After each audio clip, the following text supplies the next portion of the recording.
बड़ी पुरानी। कहा जिस की एक बेटी होती है उसको दुआ का एहतमाम ज्यादा करना चाहिए। एक वो, और जो मालदार होता है, अक्सर मालदार फर्द कहता है बेटी हैं बेटे हैं, और जहन में घूमता है उसके फलां प्रॉपर्टी, फलां जायदाद, फलां माल, फलां चीज, फलां ये उसका उसका इसका बहुत है,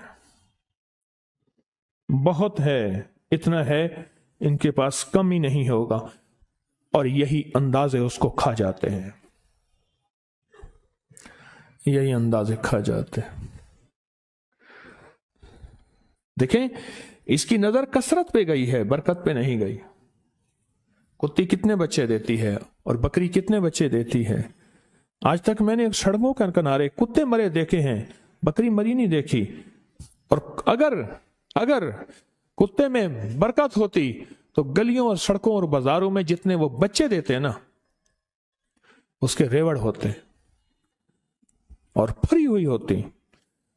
आप पहाड़ी इलाकों में जाएं, मेरा बारहा सफर होता है, बाज़ औक़ात गाड़ी एक तरफ करनी पड़ती है, बकरियों के रेवड़ आते हैं। जब सर्दी ऊपर पड़ती है वो नीचे उतरते हैं, जब नीचे गर्मी पड़ती है फिर ऊपर चढ़ते हैं। उन चरवाहों की जिंदगी यही है। कुत्तों के रेवड़ नहीं देखे। कुत्ते में कसरत है, बकरी में बरकत है। मालदार बाप, मालदार भाई, मालदार मां, उसकी नजर माल पे जाती है, चीजों पे जाती है। आने वाला वक्त मुश्किल आला, महंगाई बढ़ रही, हालात बढ़ रहे, चलो इसके लिए फलां जायदाद होगी, इसका किराया आता रहेगा, इसके लिए फलां जमीन होगी, इसके लिए फलां निजाम होगा, इसके लिए फलां फैक्ट्री होगी, इसके लिए फलां मिल होगा। एक वक्त आता है वो कसरत सारी छिन जाती है, और अगर कोई बरकत का जर्रा है तो वही बाकी रहता है।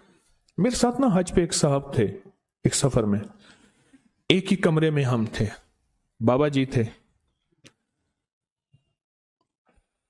हज में दो चीजें होती हैं, या बंदे को कोई अमाल तस्बीहात का जौक लग जाए, वरना बिल्कुल फारिग होता है बंदा,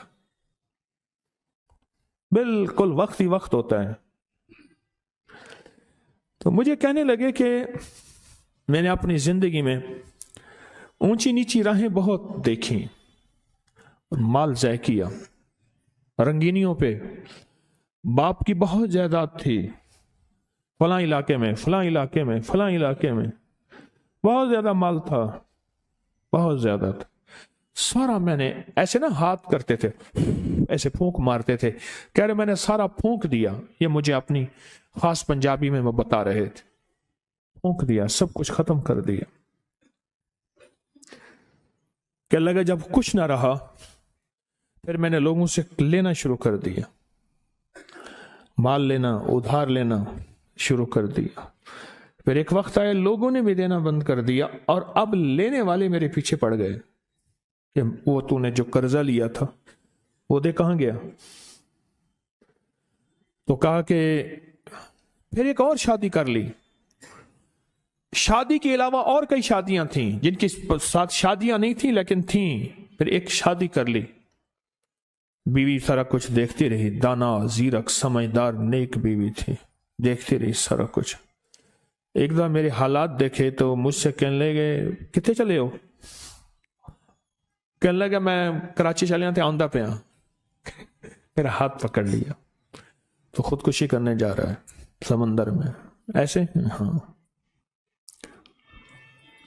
कहने लगा मेरे अब्बे ने मुझे एक जायदाद दी थी थोड़ी सी, और अब्बे ने कहा था बेटी ये हिस्सा है थोड़ा सा पर है बड़ा बरकत वाला, उसकी चाबी पकड़ के दे दी, ये बेच के आप अपना गुजारा करें।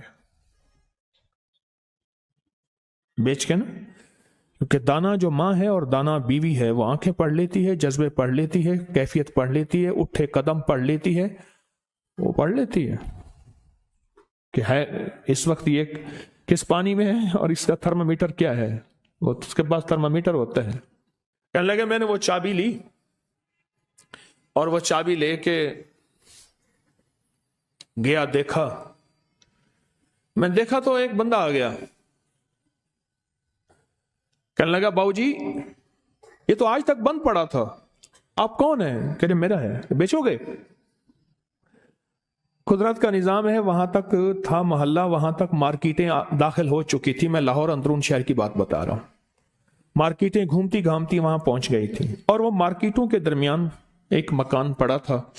تو میں نے پوچھا کہ کتنا دو گے؟ کہا میرے گمان سے زیادہ. اس نے کہا اتنا دوں گا. جس میں میرے قرضے بھی اترنے تھے اور میں نے آگے بھی بڑھنا تھا.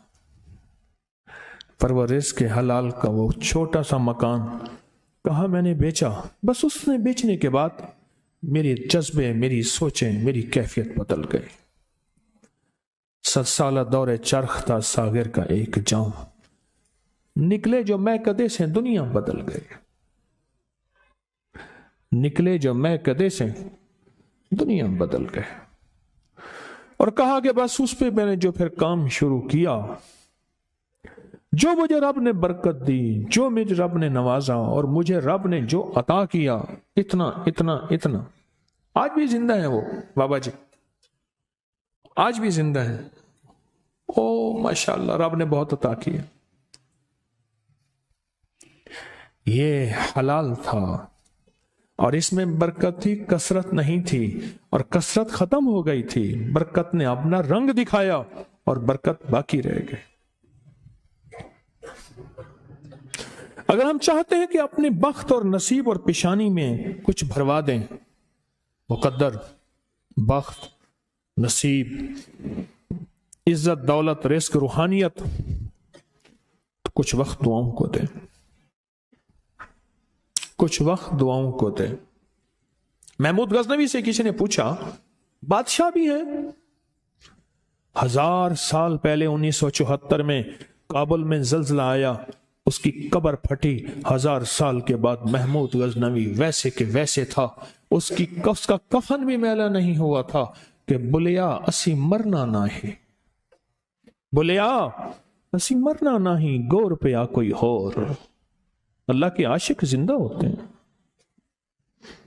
تو کسی نے پوچھا محمود سے، محمود غزنوی رحمت اللہ تعالی علیہ سے، بادشاہ بھی ہیں، بادشاہ بھی ہیں، اور اتنے اللہ کے ولی اور اتنے نیک، اتنے. عجب بات بتاؤں. کہا جب بھی کوئی خطا کا وقت آتا ہے اور خطا کی گھڑی آتی ہے، ایسا وقت ہے کہ جس وقت میں، غور سے سنیے گا، بڑی کام کی بات ہے. شاید یہ بات میرے منہ سے پہلی دفعہ نکل رہی ہے، میرے ہزاروں درس پڑے ہیں نیٹ پہ. میں جب بھی کوئی خطا اور گناہ کی گھڑی آتی ہے اور اس پہ مجھے قدرت ہوتی ہے. کیا ہوتی ہے؟ قدرت ہوتی ہے. وہ میرے سامنے میرے والد کی دعا آ کے کھڑی ہو جاتی ہے. میرے سامنے میرے والد کی دعا آ کے سے کھڑی ہو جاتی ہے، اور اس گناہ اور میرے درمیان میں وہ دعا ایک دم دیوار بن جاتی ہے.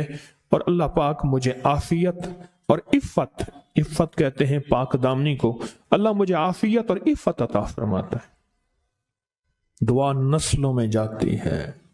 اگر نسلوں میں نہ جاتی تو آپ کو کوئی بندہ آج تک یہ کہتا نہ ملتا اس بندے کے پیچھے کوئی دعا ہے، اس خاندان کے ساتھ کوئی دعا ہے، اسے کسی کی دعا ہے، اور آپ کو یہ بندہ کہتا نہ ملتا بس وہ دعائیں تھیں جو اس سے چلی گئیں.